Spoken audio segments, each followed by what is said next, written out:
Great, guys. So, welcome to today's session. Today, we are going to be talking about studying in Canada and what are the latest things that are happening. There's so much confusion about is Canada still a great destination or not? And we're going to be looking at different aspects of Canada in terms of what is the current regulation, what is the Canada government saying, and also we are going to try and understand why is this whole mess of Canada, which used to be like a couple of years ago a really great destination, suddenly not so attractive anymore. So we're going to go through that, and before that, I'm going to just quickly give you a very short introduction of mine, and let me take you through a little bit about myself and who I am, what I'm doing. So just starting with that, guys. So I'm Piyush. I'm the co-founder of Admit Card, and I studied at IIT Roorkee and I'm Bangalore.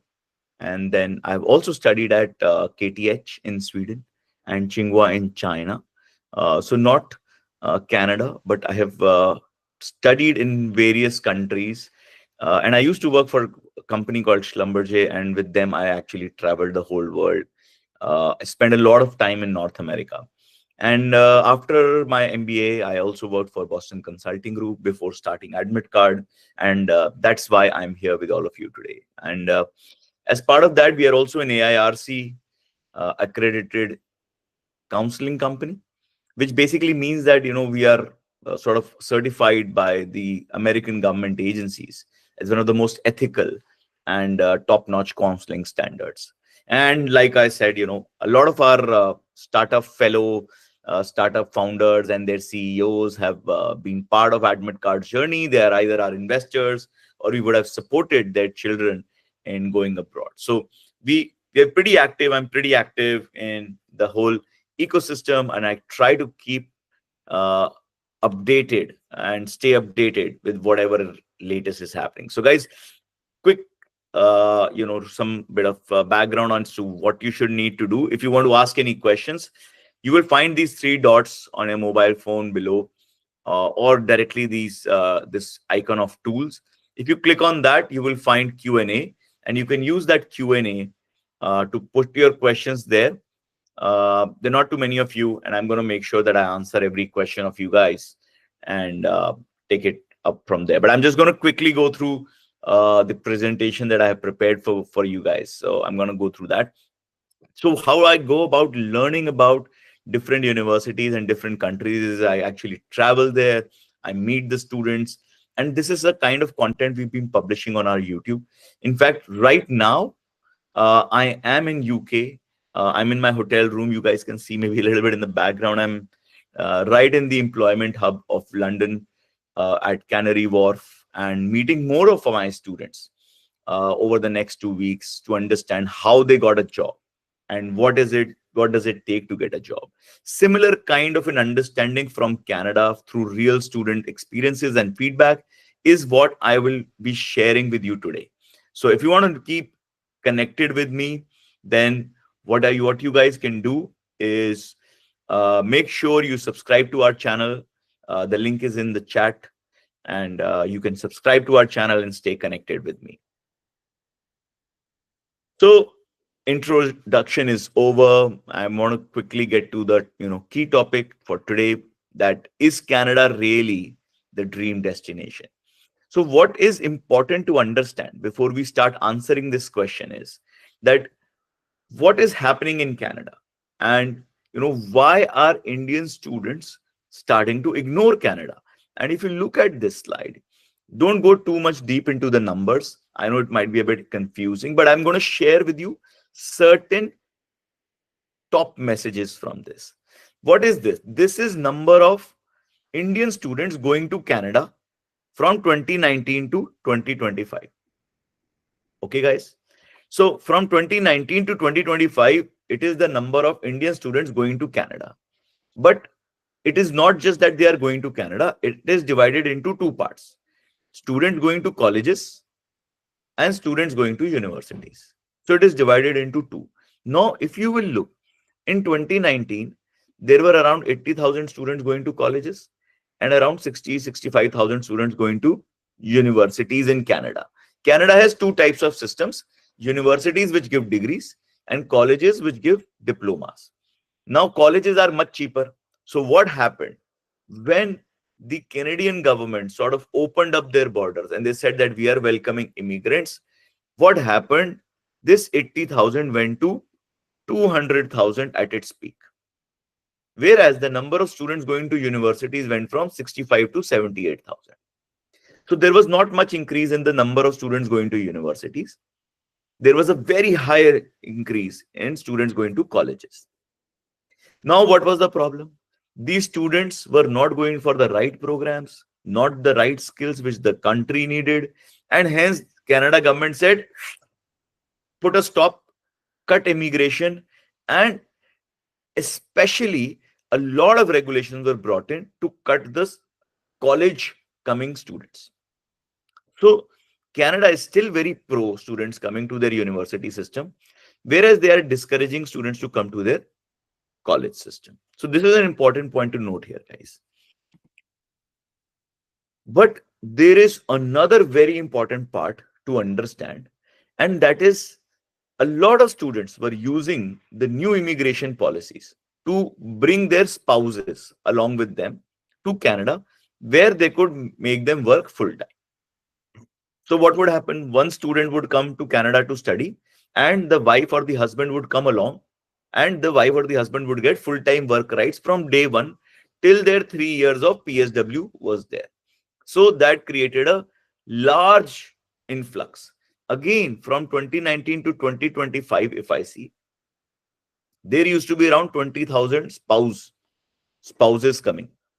And they were also coming on two parts. One was on work permits, and the other was on simple visitor visa. So in 2019, there were around 20,000 spouses would come, which was nominal amount. And some would also come on visitor visa. This was their normal strategy.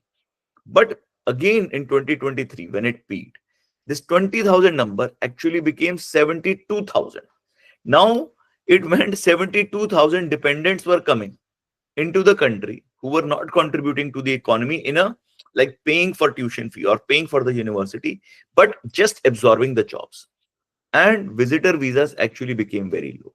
So now this was again a big difference, a big number change, which the Canadian government wanted to crack down on and to stop the misuse of student visa to create immigration pathways. So these are the two big changes which I wanted to highlight before we go deeper into it. But not just these are the current challenges that, there is a regulatory challenge, but students are in Canada right now are seeing very high visa rejections. And I'll share the key reasons with you shortly. Also, they are seeing no part-time jobs and no full-time jobs. So there is some truth to this, but there's a lot of noise also. So I'm going to share with you which are the sectors that you need to look at if you're looking for Canada. And there have been some increased costs of living, which have also reflected in the policy changes in Canada, which I'm going to now start covering with you all. So is it all over for Canada? Absolutely no. We are going to look at what is Canada looking for. So summarizing very quickly the changes that have happened. So they have doubled the financial requirements of proof of funds, which used to be GIC or the living expenses, which has gone up from 10,000 to about 20,000 Canadian dollars, which you need to show as your funds. Study permit caps have been introduced. Mandatory letter of acceptance verification has happened because there were a lot of frauds being made by certain private colleges, which has slowed down the visa process. Postgraduate work permit, now for that you need to have a mandatory IELTS score. If you don't, a valid IELTS score, if you don't have that, then you will not be eligible for post-study work permit. Spousal work permits have been curtailed. And there have been some geopolitical tension also, while, between India and Canada because of the whole Khalistani support issue. And hence that has also sort of created a bit of negativity. So guys, when you're talking of Canada, always refer to canada.ca. This is their official website, where all the information is always given, always updated, and in most detail. So trust this source of information. This is very important source of information, and always use this when you are referring to any information regarding Canada. And all that I'm sharing with you right now, this is a very important summary, guys. And the sources from canada.ca, which is the official Canadian government website.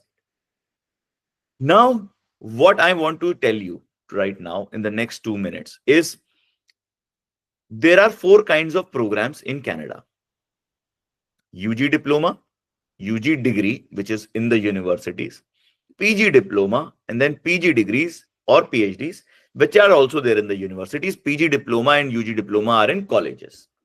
Now, depending on what kind of program you are going to study, I am going to share with you, are you going to be eligible for postgraduate work permit? What is going to be the duration of your postgraduate work permit? And what is the eligibility of spouse? If you are bringing your spouse along, can they get open work permit or not? Right? So these are the 3 things that I'm going to be talking to you guys about. So number 1, of course, postgraduate work permit eligibility is yes for all 4 types of program. Even if you are going for undergraduate, postgraduate, diploma, UG degree, PG degree, anything, it doesn't matter. But few things need to be kept in mind. There are certain designated learning institutions. These are approved institutes by the Canada government, and you should be doing your program from there. Again, second point, your program duration should be more than 8 months. If your program duration is more than 8 months, then you will be eligible for postgraduate work permit. The trick comes and the difference between the diploma and a degree. That's why I said, there are rules favoring the universities and rules not so favor of college. If you are doing degrees, you can study any field and you will get your post-study work permit, either undergraduate degree or postgraduate degree. Any field, you will get your postgraduate work permit. But if you are doing your diplomas, UG diploma or PG diploma, there are certain restricted fields of study, and I'm going to share with you the link where you can find it, the official site, and the entire list with you right in 2 minutes from now. So postgraduate work permit is available in all kinds of programs. You need to be studying from a DLI, designated learning institute. Program should be more than 8 months, and only restricted fields of study for diploma programs. So postgraduate work permit duration, it will be up to 3 years if you're doing your UG diploma, if you are eligible. If you're doing a 2 years diploma, then you get 3 years. If your diploma is shorter, then you will get it, the PGWP, as the same duration as your diploma duration. So if your diploma is 1 year, then you will get only postgraduate work permit of 1 year. This rule is same as before. In undergraduate degree, you will get 3 years because all undergraduate degrees are going to be more than 3 years long. So that means more than 2 years, and hence you will get a 3-year. In PG diploma, it is exactly the same rule as UG diploma. If you are doing a 2-year PG diploma, you can get 3 years. If it is shorter, then it is equal to the diploma duration. But you can do 2 PG diplomas of 1 year back to back and get 3 years postgraduate work permit. Again, this rule is same as before. There is no change in it. But the interesting part comes in the master's degree. If you're doing a master's degree from Canada, now even if it is 1 year, you will get 3 years of postgraduate work permit. See, again, they are favoring the university. Earlier, this used to be the rule for a degree, a PG degree and PG diploma was same.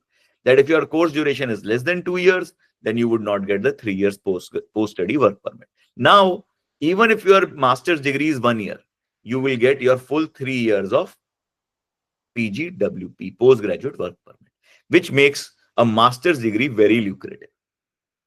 Now comes, will you be eligible? Will your spouse be eligible for an open work permit? Very simple answer, no, if you are doing a diploma. If you are doing an undergraduate degree, then there are few specialized professional degrees, which I will just share with you, and your spouse will be eligible. For a master's degree or a PhD, if your program is more than 16 months at a public university, then your spouse will be eligible for an open work permit. So this is still available for students who are looking to bring their spouses to Canada. Let's also just quickly look at which are those few specialized programs. I just opened a new link from on canada.ca. So it just gives the same rules. But if you are doing these programs, then your spouse would be eligible for open work permit. This includes LLB, if I talk in bachelor's, Bachelor of Science in Nursing, Bachelor of Nursing Science, Bachelor of Nursing, Bachelor of Education, which is again a very important program because there's a lot of shortage in the education industry, and Bachelors of Engineering, including only 3 degrees. So make sure your degrees are BEng, BE, or BA Science. But BSc is not included. So we need to be very clear, very clearly checking that is because a lot of students go for engineering programs in their bachelors. And if they're looking for bringing their spouses, then these are the 3 programs, not BSc. So let's get back to our presentation. The other quick part which I would like to share is, something for everyone to understand is there is something called Provincial attestation letter, which is a new process that is introduced in the application process of Canada. So I'm just putting it here, sharing it with you guys that is this valuable or not. So, and the other is what kind of visa category that you need to file in and what are the financial requirements. These are some new updates I'm going to quickly cover in a minute. So is the PAL required? Provincial attestation letter, is it required? Yes, now it is required for all. Earlier, PG degrees were exempted. Now they also require as per the latest update. So answer is simple. Yes, if you want to study in Canada, any program, any degree, you need to. Now, also the other big change in terms of visa categories, there used to be something called Student Direct Scheme, SDS category. SDS category, but that category has been scrapped. It doesn't exist anymore. There is only a general category of student visa, which everyone has to now apply for, which basically means now GIC has become optional. So in SDS category, GIC, which was the account you open in Canada, where you put your funds, your living expense funds, used to be mandatory. Now that is not mandatory, but it is highly, highly recommended. And I would say if you are going to Canada, open a GIC account and put 20,635 CAD in it so that it confirms and shows very clearly that you have provided your funds for supporting your living expenses there. So how many funds you need to show in total? 1 year of tuition fees and living expense, which is equivalent to 20,635, right? So no SDS, only general category, 1 year of tuition fee plus living expenses, which is 20,635 CAD, which you can also put in a GIC account, which is like a blocked account. It's like an account in Canada. If you guys want to know more about it, just, you can ping me later on. I'm going to share with you how you can connect with me and talk to me. So now quickly coming to the point where we said that, there are certain sectors which are in high demand. Now, if you're going for diploma programs, then you need to go for these categories so that you are eligible for postgraduate work permit, right? But even then, even if you're going for degree, these are domains which are actually more open, right? Which have more job opportunities, which have more vacancies. These are the ones you should actually probably go for in any case, because these are the ones where you will find more job opportunities. Where you have said people are saying that there are no jobs. This is what the country is saying. This is where the jobs are. All right. So this is what you need to probably prioritize. So which are all these fields? There is agriculture, education. You saw that B.Ed degree. Even in bachelors, they are allowing the spouses to come. Healthcare, definitely, it's a hot sector right now everywhere. STEM, which is again all the engineering programs. There are certain trade skills, and then there are certain transport. Now, when we talk about this, this sounds very generic, right? Now we want to understand what exactly these fields are. So let me take you. So I'm going to take you to the again canada.ca, where again all this information is fully there. Now, if you would look at it, there is something called every job category has a CIP code. Don't go into what it's the full form and all. But here you can check all these are all the CIP codes here, right? Can you guys see? And these are all the CIP codes over here. And these are all the job categories. So in education, what are the kind of job categories available? And hence, there are 93 pages, guys. So you can scroll through it and you can find all this information, right, published by the Canadian government. Don't fall into trap of anyone misguiding, or telling you any outdated information. Use this source and you can, find. Also, you can see on the side, there is a quick code in terms of where you can kind of filter out. You can look at the domain which you want to know more about.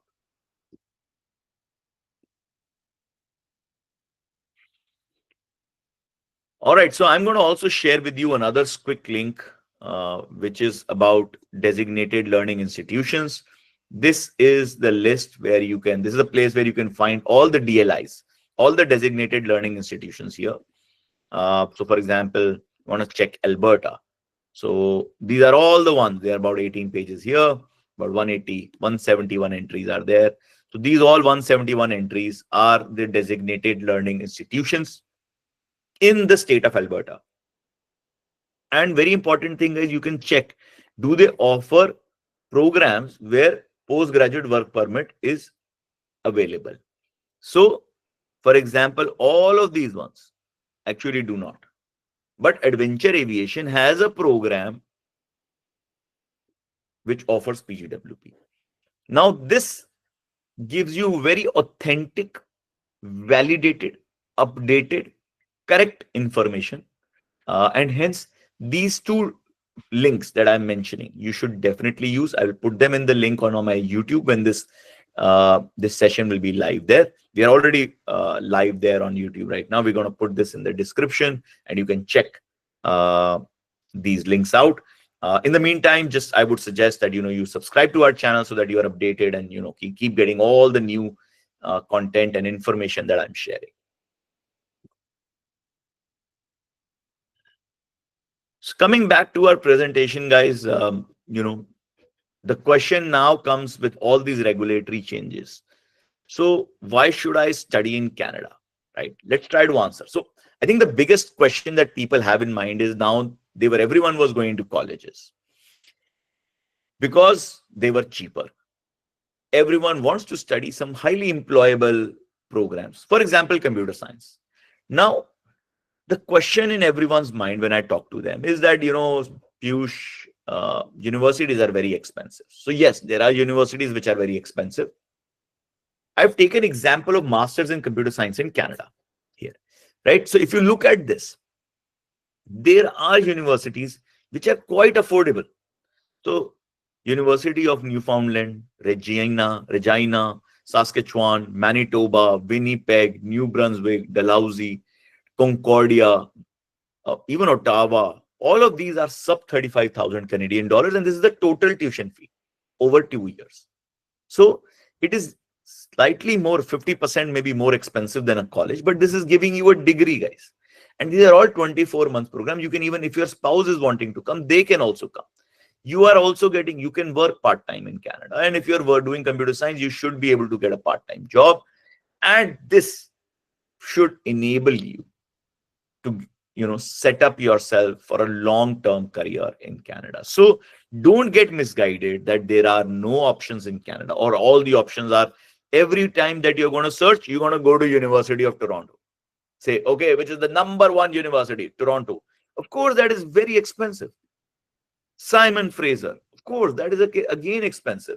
But these universities now are also giving scholarships to good students who are willing to show that they are the right candidates for those universities. So make a good application and you can get some scholarships also on top of this. So why should you still study in Canada? Because you can go to a university, get a degree, still at a very reasonable cost. At a very reasonable cost. And if you're looking to, explore colleges, I know Ontario is like a hot favorite for most students. So then, instead of listening to your agents, go to ontariocolleges.ca. This is again an official resource from the Ontario government, which uh, is part of OCAS, which is their official application platform, and it provides all the courses, all their details. I'm not going to go and open this right now, but I'm going to leave this link in the description. But yes, this is again an amazing resource, maintained, managed by the government, and hence highly trustworthy. So now let's quickly try to summarize what all we have understood today, and what do we need to keep in mind, and how do we ensure that we are going from an admission to a visa success and to a successful career. So again, I'm going to repeat, guys, how do we ensure that we get the admission, we get our visa, and then we get a great career? So what is it that the Canada government is saying? They are saying study at a university and do your degree programs. So study at universities and do degree programs. Try to avoid going to colleges. Do not do diploma programs. Otherwise, because they don't want you to do that, you may still get an admission because the colleges still want students, but your visa is highly likely to be denied. Prefer courses which are for in-demand skills. Again, the list that I showed you, you should look at that. Try to pick courses which are aligned to the need of the country, and hence your visa probability and your career probability will both be higher. Ensure that you give IELTS. Don't try to go on MOI. There are a couple of universities which are doing it. Don't go by that.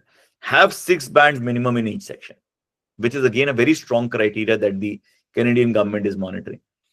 They are doing all IELTS score verifications now. So a lot of verification is happening. So make sure you have absolutely clear IELTS credentials, which gives you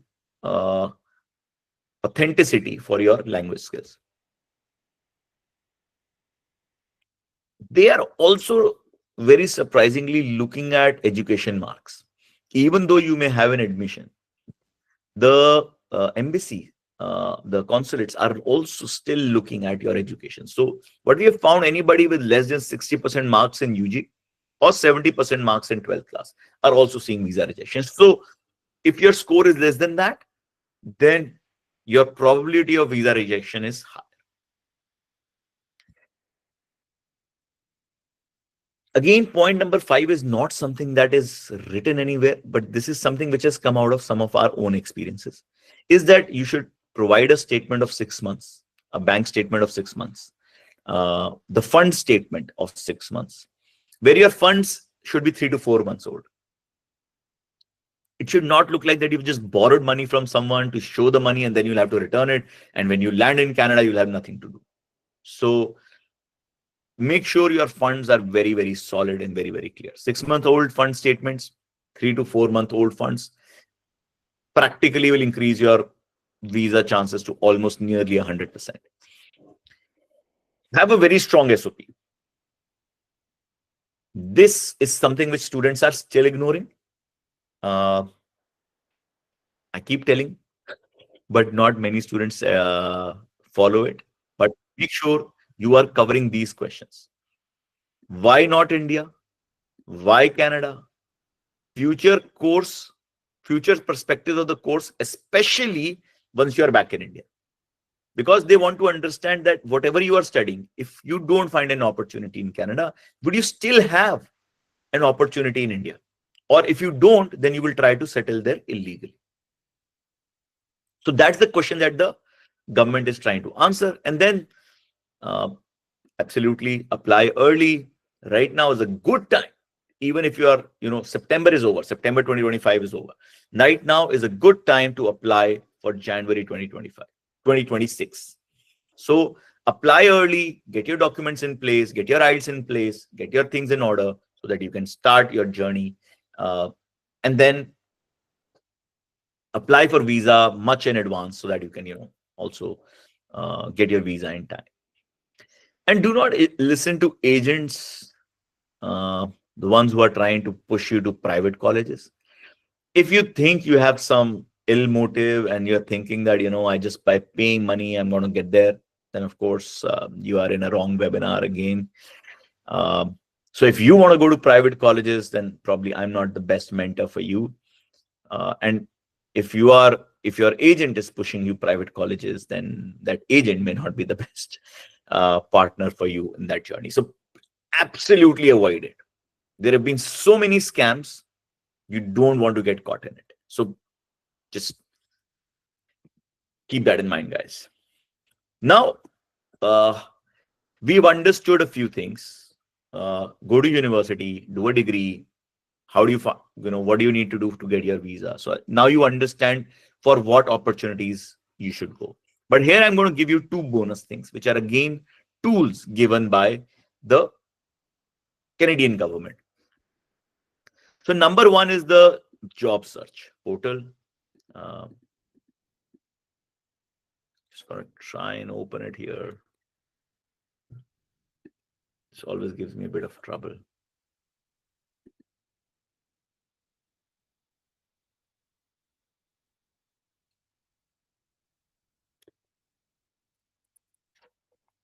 Let me just refresh this, guys. Quick check on this one.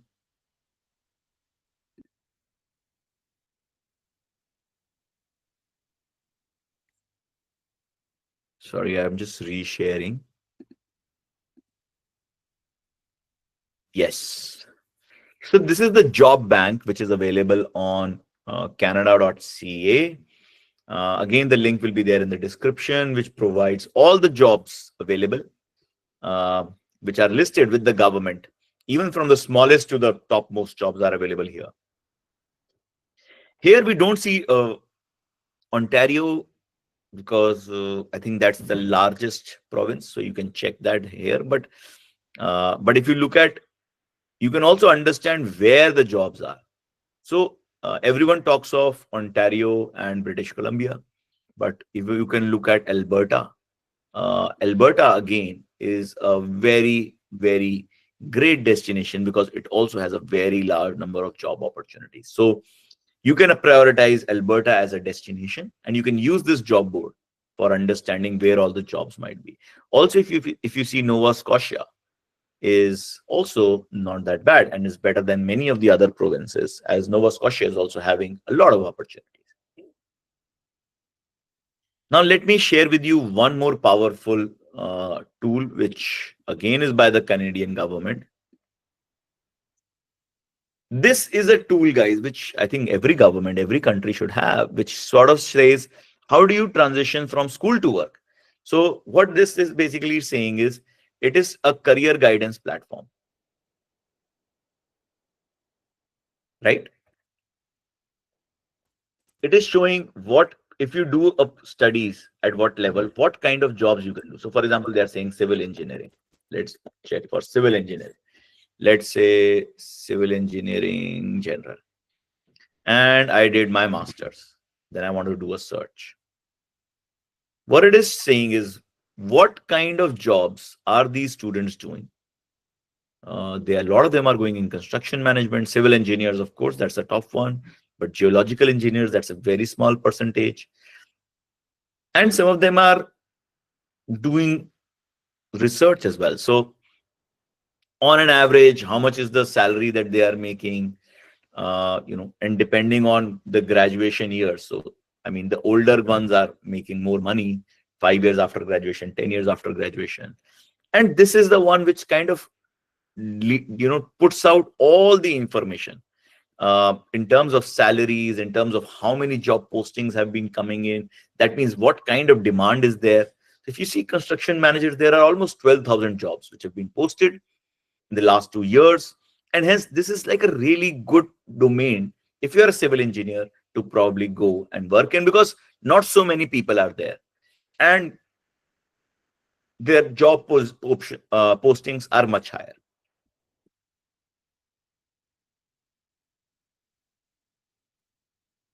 So guys, we've checked two parts very quickly. One is the job board, and the other is the career guidance portal, which are again offered by the Canada government, and you can use in your overall search and understanding of Canada. And this is a little bit of background of us. We are admit card, and we help you with your profile building, admissions, scholarship, education loan, accommodation, visa, IELTS. Overall, we are going to be very supportive of you. We are very highly rated by our students. We have now more than 1,000 Google reviews, by the way. It's slightly outdated, this page. But yeah, we are doing pretty well and our students are loving it. And that's it from me today. And that's my WhatsApp number, guys. Thanks for staying till the very end. Now you can, for all of those who are here even now, you guys can send in a WhatsApp to me on this number. And right now I'm in UK, guys, so my answers might be a bit delayed, but I'm going to try and respond to each one of you guys. Also connect you with my teammates, team members who can then possibly, help you out with any queries that you might have, and however best way that I can help you. So yeah, that's it for me today. Let me just go through and see if you guys have any questions, and I'm going to try and answer them for you. So we have Ritesh. Thanks, Ritesh, for joining in. Is Canada good for pursuing a second master's in computer science thesis-based research area on AI security from top university? Previously, I've done a postgraduate taught course at UK for 1 year in cybersecurity. Ritesh, I think send me a message, buddy. I'm right now in UK, actually. And if you're in UK, we can, I'm in your time zone. And I would want to understand what's the reason why are you looking for another degree, and can you actually get a job or the right opportunity? Can you still get a PR, uh, directly in Canada, because express entry is still open. Also, guys, I completely forgot, if any one of you wants to connect with an immigration lawyer and get kind of like an assessment, I can get a webinar, organized for you guys by a specialized immigration officer who specializes in PR and migration to Canada, to support you guys. So maybe, Ritesh, you might actually not need to do another master's, but actually go there for a job directly. And that's a possibility because you've done a master's from UK. So ping me, but because doing another master's would be costly. That's my only challenge. But otherwise, yes, if you're doing a master's research based, I think your options would be high. Hi, Sayam. Yes, sir, I have a teaching experience of 2 years in India and a master's in biotechnology. I'm further linked for a teaching registration in Canada. What degree is best suitable for my profile to pursue in Canada? So you can do an MEd. You can do also, depending on what kind of a teaching course you want to do. You want to go for early education, then you can go for early education. There's also a school teachers training program that you can take up. So there are lots of options, Sayam. And I think education is one of the priority sectors for Canada as well. So if you are going in that direction, thumbs up. I think Canada is very welcoming for you. We have Shivam. Can a commerce student pursue a computer science bachelor's in Canada? Shivam, I think you can do a bachelor's in computer science as long as you have mathematics.